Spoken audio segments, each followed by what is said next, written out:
சிலுவையின் சிந்தனைகளின் உச்சமாக இன்றைக்கு உயிர்த்தெழுந்த ஆண்டு வரை பறைசாற்றுகிறோம். ஆனால் உலகமெங்கும் இருக்கிற திருச்சபை இந்த உயிர்த்தெழுந்த நாளை ஞாயிறு என்று அறிவித்து அதை தொழுதுகைக்கான ஆண்டவரை வழிபடுவதற்கான மிக மையமாக புதிய ஏற்பாட்டு திருச்சபை முற்றிலும் புறணணைக்கப்பட்டதாக மாறிவிட்டது. காரணம், யூத ராஜ சிங்கம் உயிர்த்தெழுந்தார். மத்தேயு என்பார் எழுதிய நற்செய்தி நூலில் 28வது அதிகாரத்தில் 4வது 5வது வசனத்தை வாசிக்கிறோம். காவலாளர்கள் அவனுக்கு பயந்ததினால திடுக்கிட்டு செத்தவர்களைப் போலானார்கள். தூதன் இந்த ஸ்திரீகளை நோக்கி, நீங்கள் பயப்படாதீர்கள், சிலுவையில் அறையப்பட்ட இயேசுவை தேடுகிறீர்கள் என்று அறிவேன். இயேசு இங்கே இல்லை, அவர் சொன்னபடியே உயிர்த்தெழுந்தார். கர்த்தரை வைத்த இடத்தை வந்து பாருங்கள். ஆண்டவர் தம்முடைய அநாதி திட்டத்தில் அவர் வைத்திருந்த கடவுளுடைய திருவுள சித்தத்தை நிறைவேற்றியவராய் இதை போல் ஒரு காலையில் உயிரோடு கூட எழும்பினார். வசனம் கூறுகிறது, அவர் இங்கே இல்லை. நம்ம ஊரில் மனிதர்கள் சமாதியிலே கடவுளை தேடுவார். நம்முடைய இனங்களில் அநேகர் எம்பிசி, ஓபிசி, பிசி போன்ற மனித சமுதாயத்தில், இன்னும் தலித் இனத்தவர்கள், மலை இனத்து மனிதர்கள் தங்களுடைய மூதாதையர்களை கடவுளாக நினைக்கிறவர். திருவருள் என்று அவர்களுக்கு அடைமொழி கொடுத்து அவர்கள் அழைப்பார்கள். ஏனென்றால் அவர்கள் சமாதியில் அடக்கம் பண்ணப்படும் போது இருந்த நினைவு தான் அவர்களுக்கு ஞாபகத்தில் இருக்கும். ஆகினால சமாதிகளை தேடுவார்கள். இஸ்லாமிய நண்பர்கள் அநேக கிறிஸ்தவர்கள் செய்வது போல கல்லறைகளில் தங்களுடைய கடவுள்களாக அவர்களுடைய தேவர் தேவதைகளை தேடுகிற பழக்கம் இருக்கிற நாட்டில் அழகான வசனம் இங்கே கூறுகிறது, அவர் சமாதியில் இல்லை, காலியான கல்லறை. மனித சமுதாயத்தின் மகத்தான ஒரு அறிவிப்பு, அவர் கல்லறை காலியாக இருக்கிறது. எம்டி கிராஸ், எம்டி கல்லறை. ஏன்? நித்திய ராஜ்யத்தை சுதந்திரிப்பதற்காக அவர் வந்தார். அவரோடு கூட வாழ்ந்திருந்த நாட்களில் அநேகருக்கு சுகம் தந்தார், அநேகரை உயிரோடு கூட எழுப்பினார். உயிரோடு கூட எழுப்பப்பட்டவர்கள் திரும்ப மரித்தார்கள்.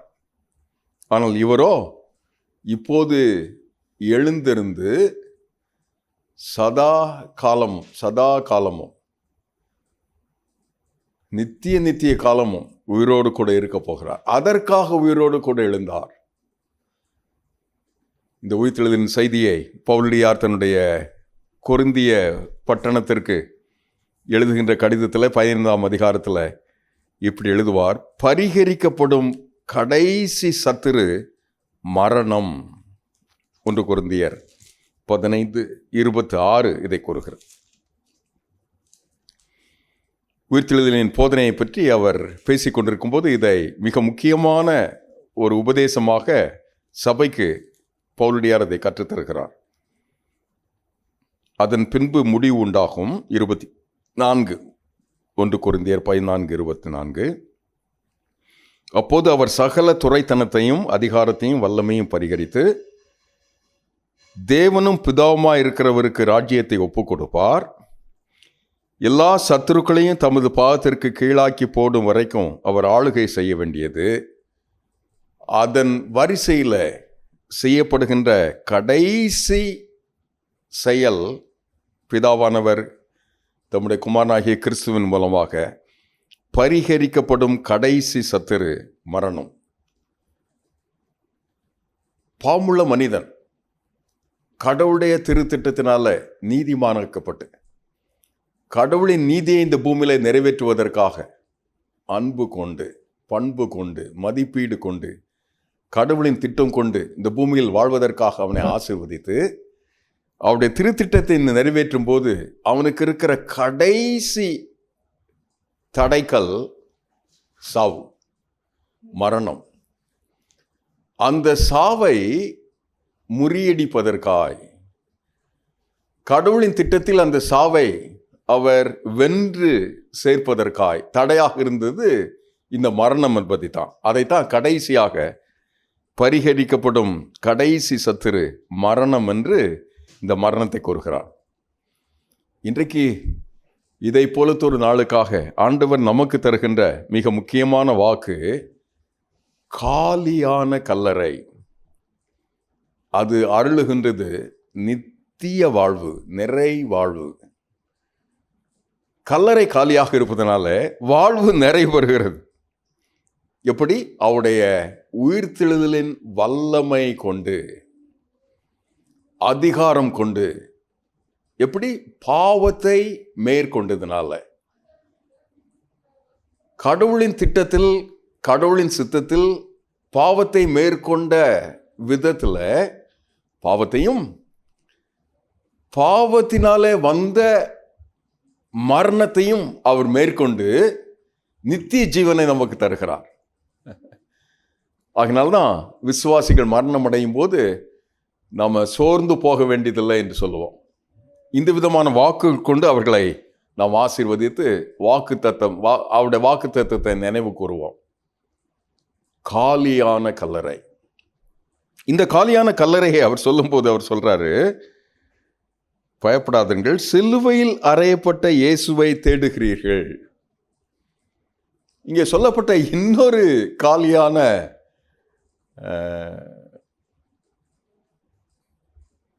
வஸ்து சிலுவை. கல்லறை மட்டும் காலியாக இல்லை, சிலுவையும் காலியாக இருக்கிறது. நேற்று அமைதி வந்தது. அநீதி, அக்கிரமம், நம்பிக்கை இல்லாதது, இருள், இவைகள் தான் மேற்கொள்ளுமோ என்கிற ஒரு மௌனம் இருந்தது. அதற்கு முந்தைய நாள் சிலுவை, நீதி சாகடிக்கப்பட்டது போல, அநீதி இழைக்கப்பட்டது போல கிறிஸ்துவானவர் சிலுவையில் இரத்தம் சிந்தி மரித்தார். இரண்டாவது மிக முக்கியமான பாடத்தை இந்த பகுதி நமக்கு கற்றுத்தருகிறது. காலியான சிலுவை. ஏன் காலியான சிலுவை எனக்கு வாக்கு பண்ணுவது? என்னுடைய பாவங்களுக்காக அவர் தண்டிக்கப்பட்டதுனால, கூலி கொடுத்ததுனால, பாவத்தின் சம்பளம் மரணம் என்று இருந்ததுனால, என்ன பாவத்தை செய்தாலும், என்ன கர்மம் இருந்தாலும் கடவுள் அவருடைய திருத்திட்டத்தில் அவைகளை அவருடைய திரு இரத்தத்தினால மன்னிக்கிறார். எத்தனை அழகான செய்தி! நான் கேட்பதற்கு, பிறரை கேட்பதற்கு அழைப்பதற்கு, பிறருக்கு இதை கேட்பதற்கு வாய்ப்பு தருவதற்கு என்ன அழகான காலையின் மங்களகரமான கிருபை வாழ்க்கு. நான் ஒரு காலியான சிலுவையை வைத்திருக்கிறேன். சிலுவையை வணங்குவதில்லை, சிலுவையில் ஆண்டவர் வைத்திருந்த அவருடைய திருத்திட்டத்தை ஏற்கிறேன். அது எனக்கு புனித சின்னமாக மாறுகிறது, அற்புதம் அடையாளங்களை செய்கிறது, என் பாவத்தை மன்னித்திருக்கிறது, நித்திய ஜீவனை எனக்கு அருளி இருக்கிறது. ஆகினால அவருடைய அன்பு எனக்கு அருளப்பட்டிருக்கிறது. ரோமாபுரியாருக்கு பவுலடியார் 5வது அதிகார 8வது வசனத்தில் இப்படி சொல்லுவார், கடவுள் அவருடைய அன்பை இப்படி நடைமுறைப்படுத்தினார், வெளிப்படுத்தினார். வெளிப்படுத்துவதற்காக அவர் தெரிந்து கொண்ட ஒரு அழகான சின்னமாக சிலுவை என்கிற சின்னம் மாறிவிடுகிறது. அது எனக்கு பாவ மன்னிப்பை தருகிறது. சரி, வெறுமையான கல்லறை, வெறுமையான சிலுவை என்ன செய்கிறது? வெறுமையான கல்லறை தோட்டத்தின் அந்த துணிமணிகள் அழகாக மடிக்கப்பட்டிருக்கிறது. அவர் இல்லை, அவர் சொன்னபடியே உயிர் தெழுந்தார். அங்கு மடிக்க வைக்கப்பட்டிருந்த அந்த துணிமணிகள் அவரை கட்டியிருந்த கட்டுகள் அறுக்கப்பட்டு அழகுபட அடுக்கப்பட்டு இப்போது அவர் நமக்கு முன்பாக உயிரோடு கூட எழுந்திருப்பதனால எனக்கு தனிப்பட்ட விதத்தில் உரிமை பொருளாக உறவு தருகிறார். ரோமாபுரியாருக்கு பவுலுடையார் 3ஆம் அதிகாரத்தில் 20, அவரை வேறு எதுவும் கட்டவில்லை. கடவுள் கட்டியிருந்த அத்தனை கட்டுகளை அழித்ததுனால எனக்கு விடுதலை தந்த அந்த ஆண்டவர் என்னோடு கூட தனிப்பட்ட விதத்தில் பொருள்பட அவரோடு சீர் பொருந்துவதற்காக வாழ்வதற்காக எனக்கு விடுதலை தருகிறார். காலியான கல்லறைக்குள்ளாக இருந்த கட்டியிருந்த காலியான அந்த துணிமணிகள், காலியான சிறை, சிலுவை, இவைகளின் வழியாக ஆண்டவர் இந்த உயிர்த்தெழுதலின் திருநாளில் எனக்கு தருகின்ற மிக முக்கியமான பாடம், வெறுமையான வாழ்வை நிறைவாக்குகிறார். குளறுபடியாக புதிரும் குதிருமாக வாழ்ந்து கொண்டிருந்த என் வாழ்க்கையை அவருடைய பாவ மன்னிப்பு, இரத்தம் சிந்தியதுனால, அவர் அருள் இருக்கிற சுதந்திரத்தினால எனக்கு புண்ணியம் வந்தது, பாவ மன்னிப்பு வந்தது, பாவ விமோசனம் வந்தது, மீட்பு வந்தது. மீட்பின் வழியாய் ஆண்டவர் அருள் இருக்கிற அத்தனை கிருபைகளும் வந்தது. அதன் வழியாய் நித்திய ஜீவன் வந்தது. அந்த நித்திய ஜீவன் வாக்காக இல்லாததுனால, வாக்காக மட்டும் அல்லாமல் என்னோடு கூட அவரோடு கூட எழுந்தவராய் வாசம் பண்ணுவதனால உறவு வந்தது. அவர் கட்டுப்பட்டிருக்கவில்லை. கட்டியிருக்கப்பட்ட அந்த துணிகளினால அவர் அவிழ்க்கப்பட்டு என்னோடு கூட தொடர்பு கொள்வதற்காக வாழ்வதற்காக வந்ததுனால பரிகரிக்கப்பட்ட கடைசி சத்துரு மரணம் என்று அதையும் வீழ்த்தியதுனால கடவுள் அவருடைய திருத்திட்டத்தை நிறைவேற்றுகிறார். பிலிகிராம் என்கிற நம்முடைய நூற்றாண்டின் தலை சிறந்த ஊழியர் இதை சொல்லுவார். மனிதனுக்கு இருந்த கடைசி தடை அவருடைய ரட்சிப்பில் ஆண்டவரோடு கூட வாழ்வதற்காக அவனுக்கு இருந்த மிகப்பெரிய ஒரு ஆயுதம் மரணமாக இருந்தது. இப்போது அந்த மரணத்தை ஜெயித்தவரினால, அந்த மரணத்தின் மூலமாக மரணத்தை வென்றார். சாவு சாகடிக்கப்பட்டது. வெறுமையான கல்லறையை கொண்டு என் வாழ்வை நிறைவான வாழ்க்கையாக மாற்றுகிறார். இது ஒரு வியத்தகு இறை செயல் என்று இறையியல் அறிஞர்கள் கூறுவார். உலக மகா மேன்மையான நிகழ்வு என்று கடவுளின் திட்டத்தில் கடவுளுடைய பிள்ளைகளுக்கு ஆண்டவர் தருகின்ற வாய்ப்பு அது. அதை ஆண்டவர் அவருடைய அடியவராகிய எனக்கு பரிகரிக்கப்படுகிற கடைசி சத்துரு மரணமாக இருப்பதனால யூத ராஜ சிங்கம் எனக்காக இதை போலத்தொரு நாளுக்காக உயிரோடு கூட எழுந்தார். அந்த உயிரோடு கூட எழுந்த அந்த நாளை நிறைவு கொண்டு, அந்த நாள் தரும் அத்தனை கிருபைகளை கொண்டு அவரை தொழுதுவதற்காய், அவரை சேவிப்பதற்காய், அவரை மையமாக கொண்ட ஒரு வாழ்க்கை நெறிக்காய், அவர் தந்த வல்லமை கொண்டு, மன்னிப்பு கொண்டு, மீட்பு கொண்டு வாழ்வதற்காய், நித்திய ஜீவன் கொண்டு, அந்த நோக்கு கொண்டு வாழ்வதற்காய், சாவதற்காய். அந்த சாவு நித்திய சாவுக்காக அல்ல, நித்திய வாழ்வுக்காக எனக்கு தருகின்ற ஒரு ஏதுவாக வாழ்வதற்காய், அந்த வாழ்வு கொண்டு வாழ்வதனால ஆண்டவர் எனக்கு தந்திருக்கிற தனிப்பட்ட வாழ்வின் உறவுகளுக்காய், சுதந்திரத்துக்காய், அவரோடு கூட இருக்கிற நம்பிக்கைக்காய், அன்புக்காய், எதிர்நோக்குக்காய், நிச்சயத்துக்காய் ஆண்டவருக்கு நன்றி சொல்லி கடவுளின் திட்டத்திலே வாழ்வதற்காக ஆண்டவர் நம்மை அழைக்கிறார். இயல்பாக அப்படி வாழுகின்ற ஒரு வாழ்க்கைக்கு என்னை நான் ஒப்பு கொடுத்து வாழும்போது, இந்த விடுதலைக்காக வாழ வேண்டிய மனிதர்களுக்கு அந்த நிலை வாழ்வை, நிறை வாழ்வை தருவதற்காக வாழ்வேன. என் குடும்பத்தின் எஞ்சி இருக்கிற நண்பர்கள் இல்லை, உறவுகள் இல்லை, என் உறவுகளின் அத்தனை விதங்கள் இல்லை. இந்த கிருபையை சொல்வதற்காக, ஆண்டவரின் மன்னிப்பை பெற்றுக்கொள்வதற்காக இல்லை. என் பையனுக்கு இந்த வயிற்று வலி வந்ததற்கு காரணம் ஐயா, எங்கள் வீட்டை பிடித்திருந்த ஒரு சாபம் என்று அவருடைய தகப்பன் சொல்வார். 1000 தலைமுறைக்கு இரக்கம் சேர்க்கிறவர், எத்தனை கொடூரமான பாவியை ரட்சிக்கிறவர், மீட்கிறவர், தொடுகிறவர், கிருபை தருகிறவர் இந்த ஆண்டவர். அந்த ஆண்டவர் தரும் அந்த அற்புதம் கொண்டு கர்மம் இனி இயலாது, நம்மால் முடியவே முடியாது என்று தள்ளுவதற்கு ஒருவரும் இல்லை, ஒன்றும் இல்லை, ஒரு நிலையும் இல்லை. ஆண்டவர் அத்தனை பேரையும் அணைக்கிறார். அவரை தெய்வமாக ஏற்றுக்கொண்டு அவருடைய நாமம் கொண்டு கேட்டா அருளுகிறார், பாவ மன்னிப்பு தருகிறார், நிச்சயம் தருகிறார், கிருபை தருகிறார். அந்த கிருபையை தருகிற அந்த சிலுவையை அண்டிக் கொள்வோம்.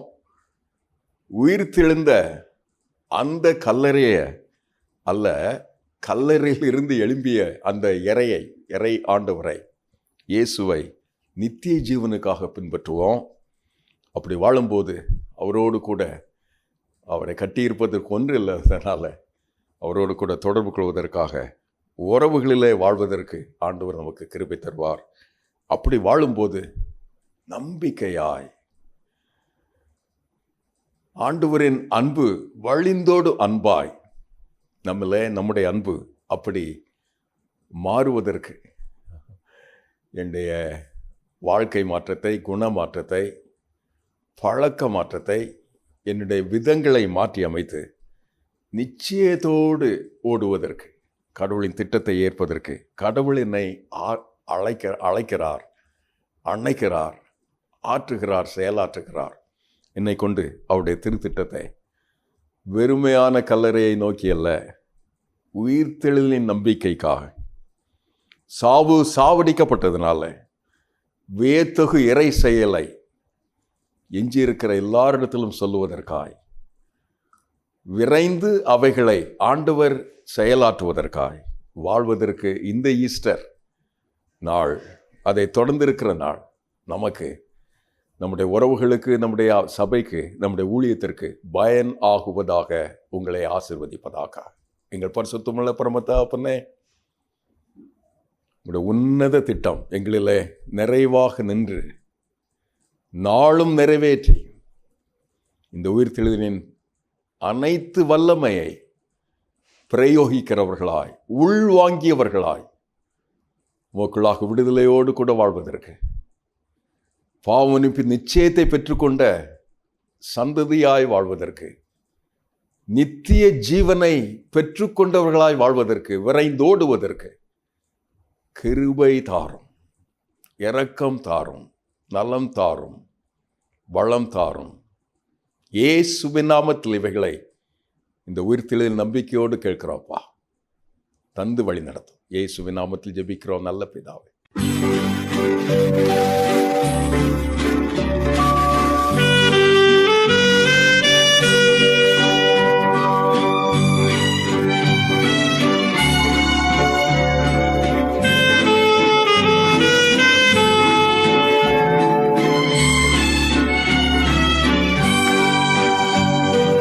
எந்தன் உள்ளம் தங்கும் இயேசு நாயகா, உந்தன் வீடாய் உள்ளும் இயேசு நாயகா, இயேசு நாயகா, இயேசு நாயகா, உந்தன் வீடாய் உள்ளும் இயேசு நாயகா.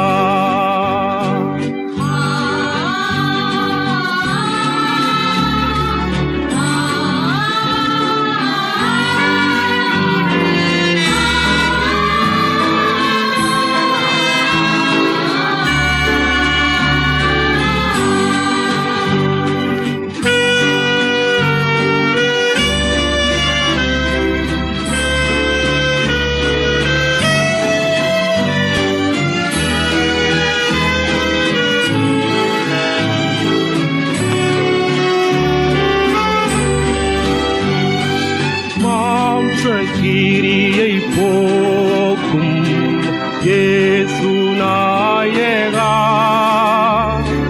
குழந்தை உள்ளம் ஆக்கும் இயேசு நாயகா, இயேசு நாயகா, இயேசு நாயகா, குழந்தை உள்ளம் ஆக்கும் இயேசு நாயகா.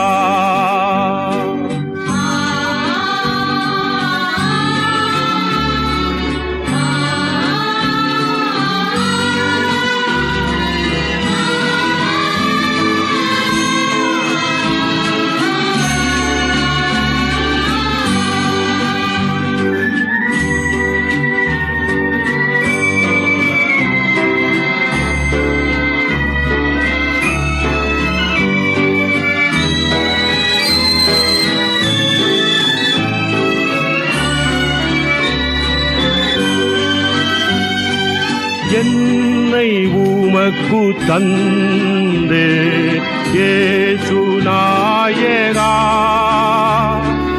இனி நான் அல்ல நீரே இயேசு நாயகா, இயேசு நாயகா, இயேசு நாயகா, இனி நான் அல்ல நீரே இயேசு நாயகா.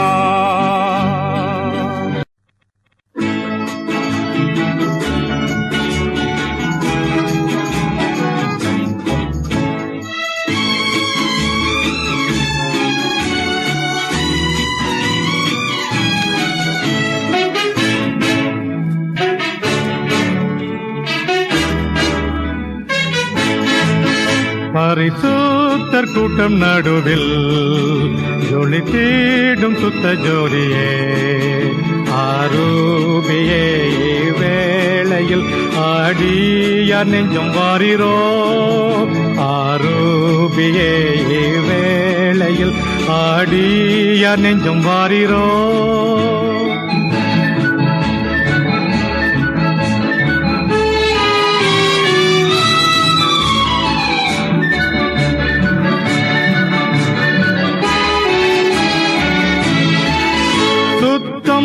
விரும்பும் சுத்த ஜோதியே, விரும்பா அசுத்தம் யாவும் போக்குமே, சுத்தம் விரும்பும் சுத்த ஜோதியே, விரும்பா அசுத்தம் யாவும் போக்குமே.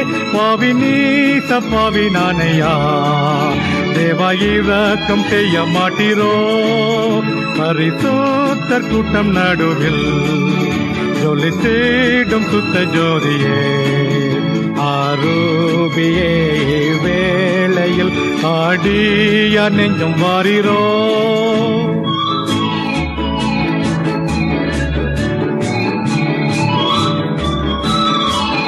பாரும் தந்தையே எந்தன் உள்ளத்தை, யாரும் காணா உன் அலங்கோலத்தை, பாரும் தந்தையே எந்தன் உள்ளத்தை, யாரும் காணா உன் அலங்கோலத்தை, மனம் நொந்து மருளுகின்றேன், பரிசுத்தம் கெஞ்சுகின்றேன், பரிசுத்தர் கூட்டம் நடுவில் ஜொலி தேடும் சுத்த ஜோதியே, ஆரூபியே வேளையில் ஆடியார் நெஞ்சம் வாரிரோ.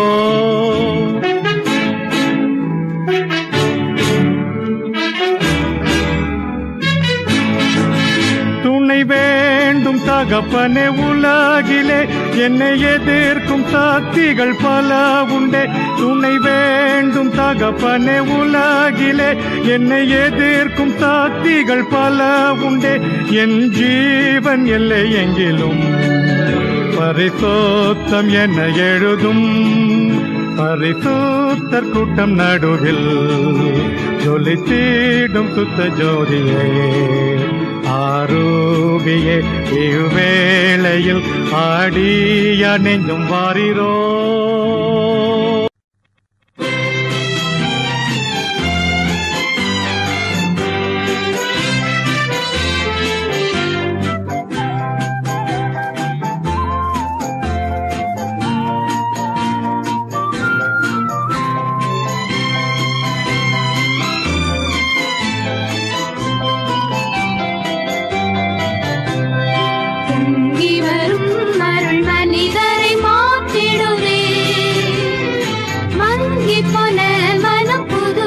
மலர்ந்திடும்